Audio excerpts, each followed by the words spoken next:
HD 현대 마린엔진 2025년 3분기 누적 실적을 스루포 회계로 분석하고 연말 매출액까지 예측해 보도록 하겠습니다. 매출은 28.7% 증가했고 영업이익률은 15%가 되겠습니다. 가공비 배부 재고자산 회전율은 3.3회전, PBR은 9.09 상태입니다. 비성분 재고자산 변동액이 불투명하다고 말씀드리겠습니다. 구독, 좋아요 부탁드립니다.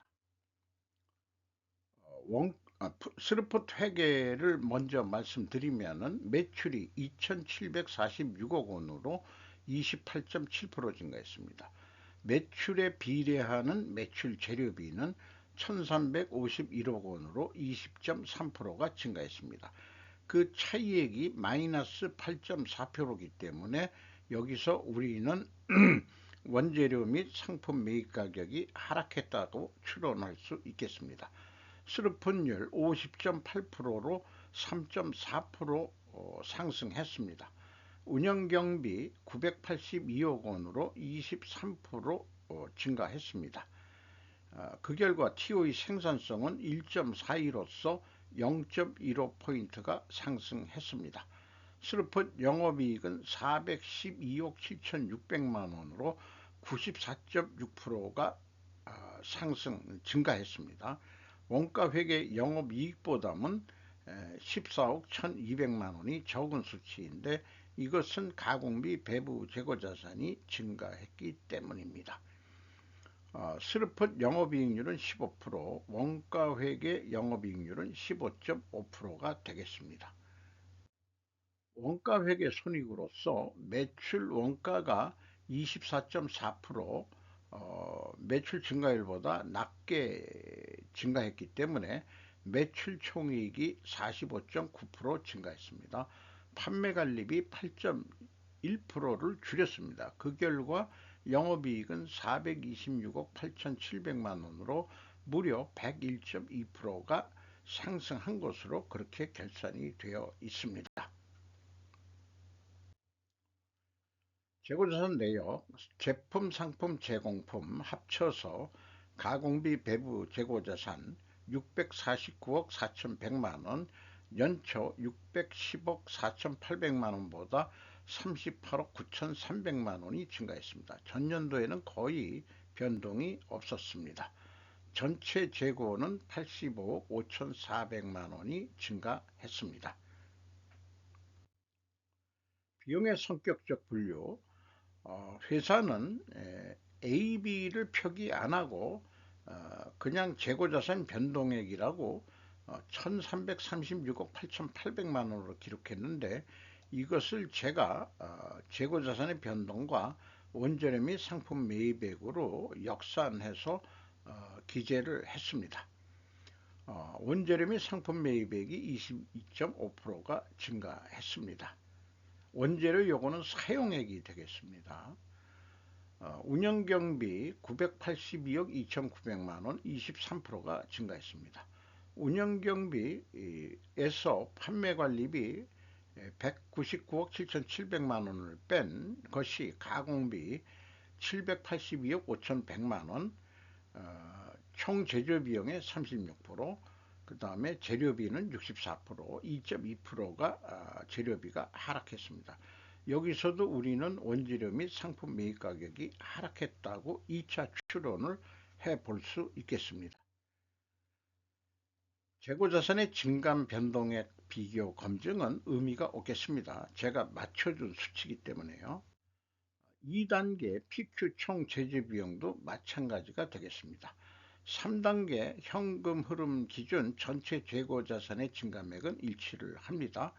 현금식으로 읽으면 현금이 93억 1,400만 원이 나갔는데 재고는 85억 5,400만 원이 밖에 증가를 안 했다.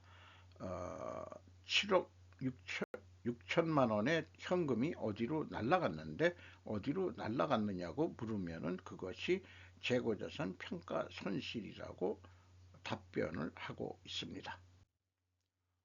원가 회계하고의 영업이익 차이 14억 1,200만 원, 이것은 매출원가 재료비와 매출 재료비의 차이이기도 하겠습니다.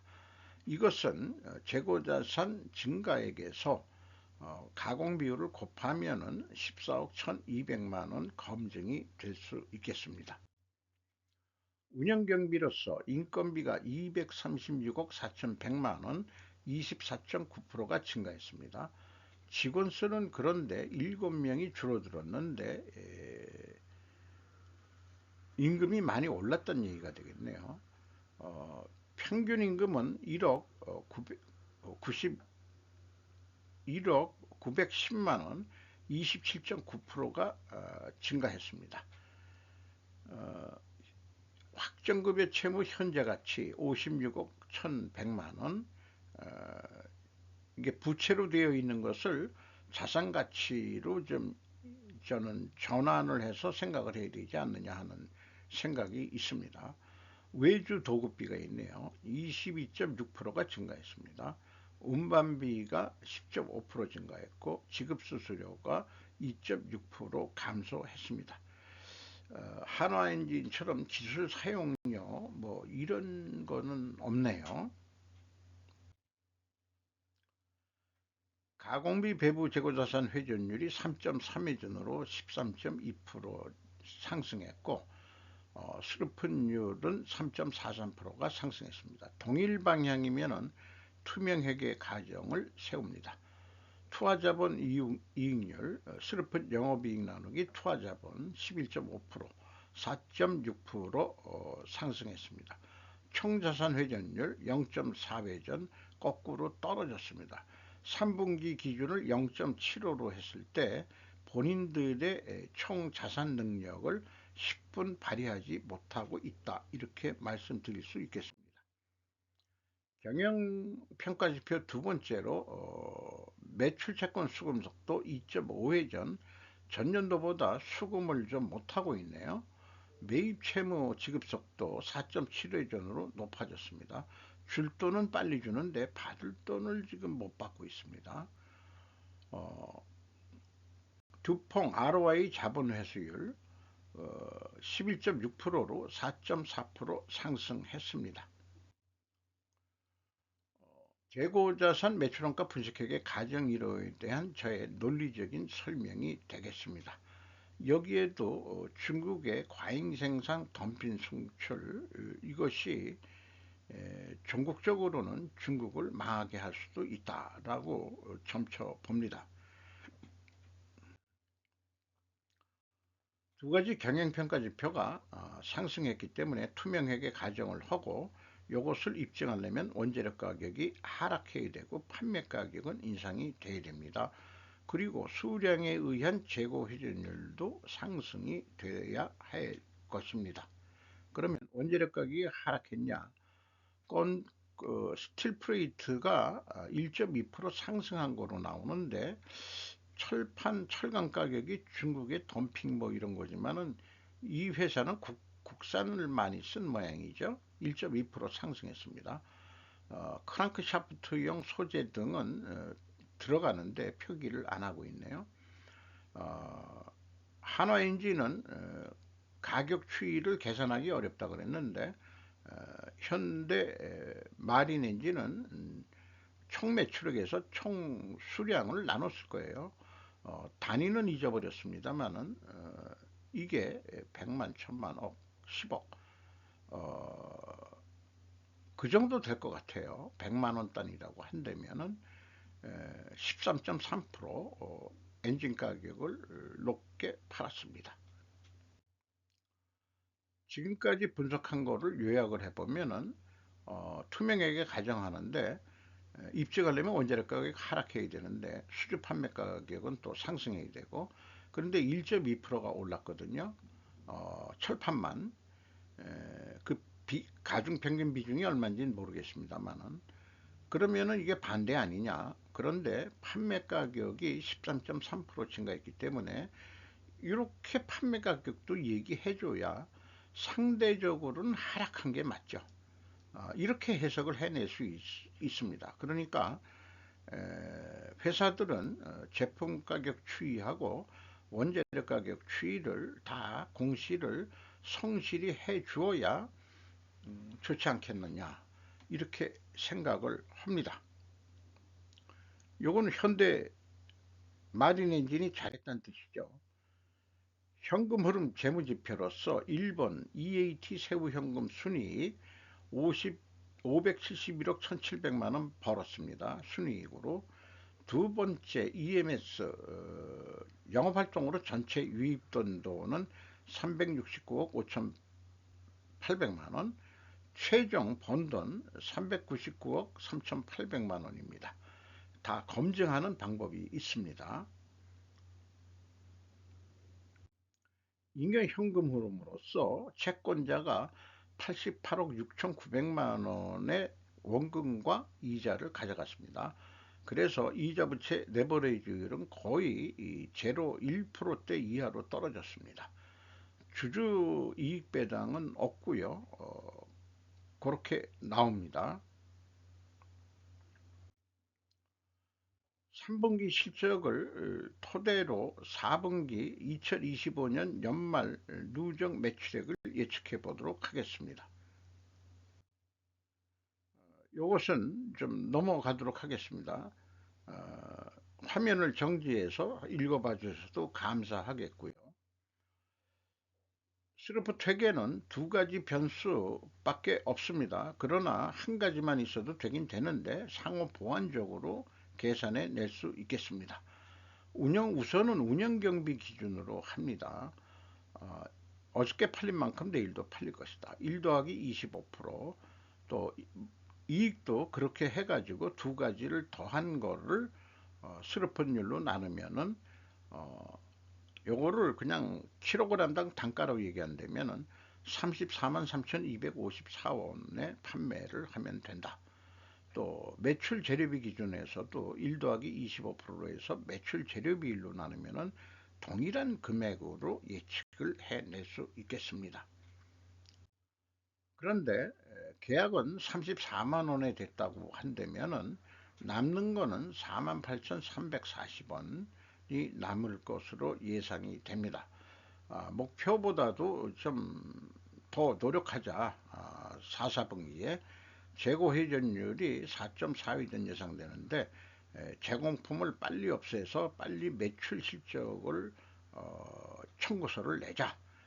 이렇게 해서 4.6회전까지 올린다면은 매출 단가 인상 효과는 36만 2,865억 원으로서 운영 경비가 2% 증가하더라도 2%는 맥시멈인데요. 이것은 매출 재료비 증가율 5.7%에서 운영 경비율을 곱하면은 나오는 액이 되겠죠. 이거보다 더 줄이려고 노력을 할 수도 있겠어요. 그러면 이익이 더 나겠죠. 59,048원이 남는 것으로 예측을 해볼 수 있겠습니다. 원가 회계는 예측을 하는데 복잡합니다. 먼저 총 제조 비용부터 하면은 1 더하기 25%로 해가지고 그 계산을 해냅니다. 또 가공비도 그렇고요. 그리고 총 제조 비용이 나온 데서 매출원가를 예측해야 되니까 재고가 5% 감소한다고 했을 때는 이 매출원가가 27만 3,037원으로 재고가 감소하면 매출원가가 증가하게 돼 있어요. 그리고 재고가 증가했을 때는 판매 총 제조비용 같다 하더라도 매출원가는 26만 6,543원으로 줄어들게 되어 있습니다. 그러니까 재고를 증가시키는 유혹을 계속 받게 되죠. 그래서 그 실행 결과는 영업이익이 재고 감소했을 때는 53,359원이 남게 돼 있는데 목표는 같으니까 판매 가격이 달라집니다. 재고가 감소했을 때는 35만 1,360원에 팔아야 되고 목표 이익을 내기 위해서는 그 다음에 그 재고가 증가했을 때는 34만 874원에 팔아도 되겠다. 그러면은 과연 얼마로 판매를 해야 되고 견적서를 얼마로 내야 되느냐. 아마 어쨌든 이렇게 단단히까지는 안 낼 거예요. 그 부풀림 견적으로 분명히 심리적으로 할 겁니다. 또 싸게 하는 경우도 있을려는지는 모르겠습니다만 이렇게 35만 원으로 견적서 영업 입장에서는 우리 재고 증감 이런 걸 우리 몰라, 그냥 데이터만 가지고 오라고. 그래서 재료비하고 가공비 더해서 총 제조 비용 나오는데 판매 관리비 우리 얼마 들어갔으니까 얼마 나오겠지, 아까 얘기한 대로. 그럼 여기가 합계가 29만 4,762원인데 여기다 마진 우리 5만 3천 원 붙여가지고 34만 8,120원에 판매를 하면 된다.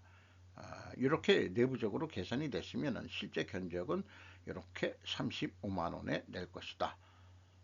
이렇게 되겠습니다. 그런데 실제 계약이 34만 원의 계약이 됐는데 재고가 줄었다 하면은 영업이익은 41,991원, 재고가 증가했을 때는 48,485원으로 재고가 증가했을 때는 이익이 증가하게 되어 있습니다. 이것도 불만족이다. 더 노력을 해보자. 5.7% 매출을 더 해라. 그러면은 영업이익이 49,312원, 5.7% 노력을 했는데 이것밖에는 더 못 올린다, 이런 얘기가 되겠습니다. 그러면 지금 원가 회계하고 스루풋 회계하고 예측을 해본 비율을 하면은 스루풋 관점은 한 가지뿐이 안 나오죠. 매출액에 비례하는 거니까. 일반적으로 그 운영 경비를 얼마를 넣을 거냐, 매출 재료비는 실질적으로 넣을 수가 있어요. 어, 원재료 단가 곱하기 뭐 수백 가지가 들어간다. 그러면은 그 단가 곱하고 수량하면은 되지 않겠습니까? 엔진 하나 만드는데 무슨 부품이 얼마 들어가고, 그럼 요 금액은 정확하게 뽑을 수 있어요. 그러면은 운영 경비는 운영 경비율이 있지 않습니까? 요것도 그만큼 들어갈 거다. 이렇게 이제 그 합리적으로 계산을 할 수 있는 거죠. 그 운영 경비가 12만 2,786원, 그리고 영업이익을 48,340원, 34만 원에 판매를 하게 되면은 요만큼 남는데, 동일한 금액으로 판매 계약을 했다. 재고가 5% 감소할 때는 스루풋보다 6,349원이 적게 나옵니다. 그리고 재고를 5% 증가했을 때 145억 원 더 영업이익이 나는 것으로 됩니다. 어떻게 되든지 간에 이 재고 증감에 따라서 원가 회계는 시비가 좀 갈린다고 할 수 있겠습니다. 그러면은 제가 주장하는 게 그거죠. 두 가지의 진실이 어디 있느냐, 한 가지를 선택을 해야 될 거 아니냐, 이런 얘기를 해볼 수 있겠습니다. 우리의 건전한 사고방식이나 합리적 사고방식을 위해서는 스루풋 관점으로 우리는 의사결정을 해야 될 것으로 믿습니다. 주가는 95,100원으로서 연초보다 무려 7,500원이 뛰었습니다. PBR은 9.07 상태고요. 668%가 상승했습니다. 연초가 아니고 이게 작년 1월 초입니다. 5% 이상 주주는 한국조선해양이 35.05% 지분을 가지고 있고, 국민연금기금이 6.9%, 외국인이 16.49% 지분을 가지고 있는데 JP모건과 모건 스탠리가 눈에 띕니다.